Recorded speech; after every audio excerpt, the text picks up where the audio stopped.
जीवाचे रान दिला सर्वांना समतेचा मान, करुणी या जीवाचे रान दिला सर्वांना समतेचा मान. अशी भीमरावांची शान, लिहिले त्यांनी भारताचे संविधान, लिहिले त्यांनी भारताचे संविधान. अध्यक्ष, महाशय, वंदनीय गुरुजन वर्ग व येथे जमलेल्या माझ्या मित्रमैत्रिणींनो, सर्वांना माझा नमस्कार. आज 14 एप्रिल आपण डॉक्टर बाबासाहेब आंबेडकर यांची जयंती साजरी करत आहोत. डॉक्टर बाबासाहेब आंबेडकर हे भारतीय राज्यघटनेचे शिल्पकार आहेत.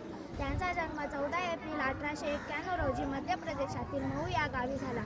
कुणी म्हणतात भीमराव, कुणी म्हणतात बाबा, कुणी म्हणतात भीमराव, कुणी म्हणतात बाबा.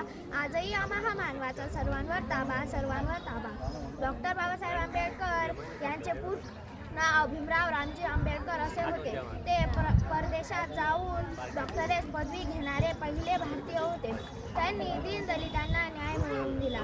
भारतरत्न बाबासाहेबांचे कर्तृत्व इतके मोठे, भारतरत्न बाबासाहेबांचे कर्तृत्व इतके मोठे, त्यांच्या पुढे वाटतात चंद्रसूर्यही छोटे, चंद्रसूर्यही छोटे.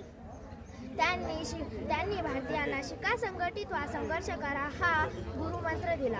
डॉक्टर बाबासाहेब आंबेडकर हे लहानपणापासून अत्यंत हुशार आणि महत्त्वाकांक्षी विचाराचे होते. त्यांचे जीवन अत्यंत संघर्षमय होते.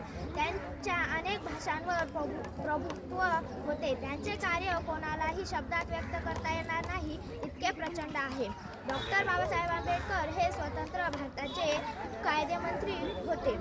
त्यांनी कागदावर संविधान लिहिले नाही तर करोडो अपेक्षितांच्या नशिबात स्वाभिमानाचे अक्षर कोरले. डॉक्टर बाबासाहेब आंबेडकर हे सत्याच्या मार्गाने चालणारे खरे सत्यशोधक होते. डॉक्टर बाबासाहेब त्यांचे 6 डिसेंबर 1956 रोजी महापरिनिर्वाण झाले. शेवटी इतके सांगते की सागर भरला, नदी भरली, सागर भरला, नदी भरली, पण बाबासाहेबांचे विचाराचे ज्ञानगंगा अजूनही वाहत आहे. अंधाऱ्या घरात पेटवल्या नानाच्या ज्योती, अंधाऱ्या घरात पेटवल्या नानाच्या ज्योती, जगभर गाजते बाबासाहेबांची कीर्ती, बाबासाहेबांची कीर्ती.